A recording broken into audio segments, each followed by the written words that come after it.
They may have misunderstood you, but God knows exactly who you are. And oftentimes in life, in our relationships, we're dealing with people who have their own set of hangups. We believe that we know each other, but we really truly never get to know anyone. And being misunderstood is a part of that journey. And earlier, I was having a conversation with someone, and it was like we were having two completely different conversations. Here, I'm trying to explain myself and re explain myself, and they're completely missing the whole point. And some of it is, we're speaking two different languages. Sometimes people hear one thing, you say one thing, they hear another. You mean one thing, they understand it differently. You could be saying the exact same thing, and each one of you are going to completely miss it. Why does that happen? It happens because our lives have been crafted by situations, people, and things that we've preconceived who they are. We've already judged who they are. We feel like there's false expectations that have been placed on us, or we already feel guilty for how we've interacted with them in the past. And we're saying and doing things that are completely characterizing them in a way that they may not even mean. How many times have you been taken out of context? And oftentimes when we're taken out of context, it makes us feel like, am I speaking Greek? Are we even speaking the same language? And being misunderstood by those that are closest to you sometimes is often the most painful part of the journey. And in life, we're going to be misunderstood by many people. And you know how it is. You're on the job, people misunderstand you.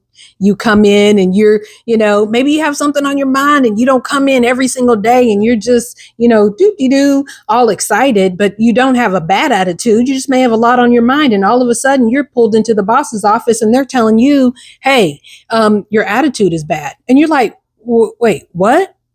Who misunderstood me? What did I do to them? And you didn't do anything. One time I was accused of sauntering through the office thinking I'm queen. And I'm like, queen? I say hello to everybody. And I knew it at that point in time. I had to think back and I'm like, there was a lot on my mind that day, but I don't remember just walking through a door and not saying hello to somebody because it's not even really in my character. And that's when I really realized that people will mischaracterize you and misjudge you at the level of their understanding. And that can be difficult because in oftentimes we're trying to, put ourselves in a position to where people can love us and care for us and be good to us. And we're automatically put in a box. We're automatically judged. Life creates those judges, right? The judge mindset is something that a lot of us have. We look at people and we automatically size them up. We've had one interaction with that person. We've judged them right because of that one interaction. And it's not fair. And oftentimes as God's children, we're misunderstood. We're misunderstood for our positions. We're misunderstood for our faith. We're misunderstood because sometimes the way that we think is not the way other people think. And listen, it requires us to have empathy and care and compassion for all, but understand that there are some things that we can never fully step into because we've never lived that life. But we're called to not necessarily understand everybody, but we're called to be a light to everybody. So we're not automatically called to just judge you. We're called to stand true to who we are.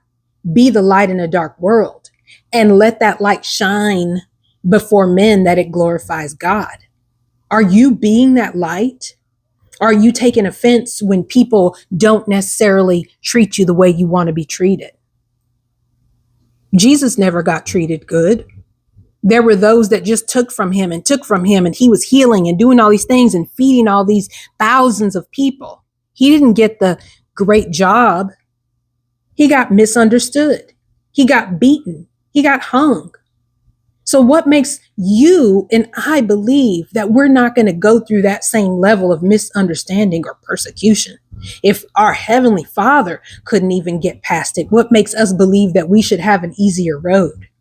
Our journey is not any less hard. It should be. He says, in this world, there will be trouble, but take heart. I've overcome the world.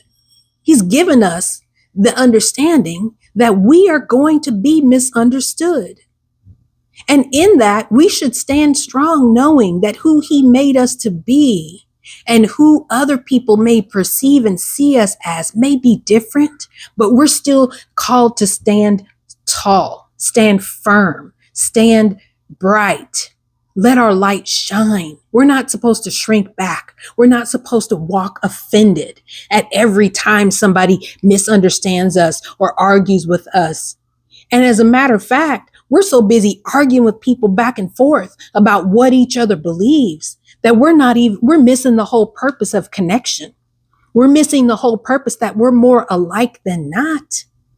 Why are we so quick to just write each other off because one person makes a mistake or one person said something?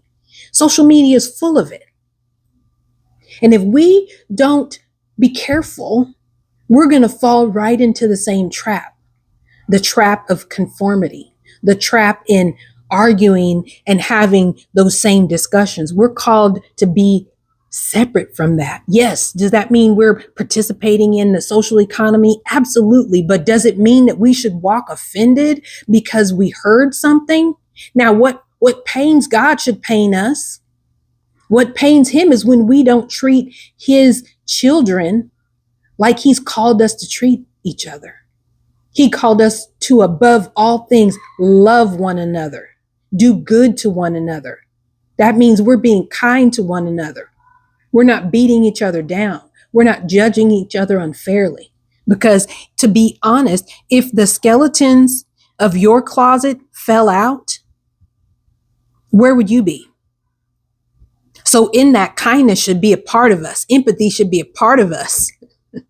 Because our journeys, we got a lot of dirt on us, right? We're just cleaned up, right? We've got this nice facade because we've grown through our journey. We've grown through our mistakes. We've grown through our past. But man, if somebody starts unpacking our drawers, they're going to find all of that stuff. And who would that make us?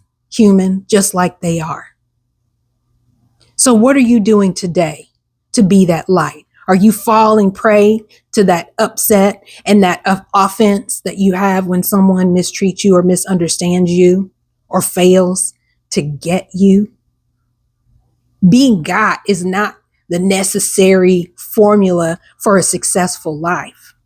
Does that mean that there aren't people who will not be genuinely connected to us that don't understand us? We absolutely will. God will place us in friendships and relationships of people who we can trust. But sometimes those are very small. Maybe when we were younger, we felt like having a big friend group was the goal. Having all of the relationships and getting to be invited here and there and all of that was the goal. Because it looks good. Still sometimes it feels good to be included. It feels good to be accepted. It feels good to be understood. But we aren't created for those things. We're created to do the will of our Father, which means sometimes we're going to get hurt. Sometimes we're going to be misunderstood. Sometimes we're going to be forgotten. Sometimes we're going to be left out. So in that, trust and know that who you already are is just enough the way God created you. But who you are created to treat others for is the bigger purpose in this life. So forgive those who've hurt you. Let go of the offense that you've held on to. Know that the people maybe they made a mistake, maybe they didn't, but they're no more or less human than you.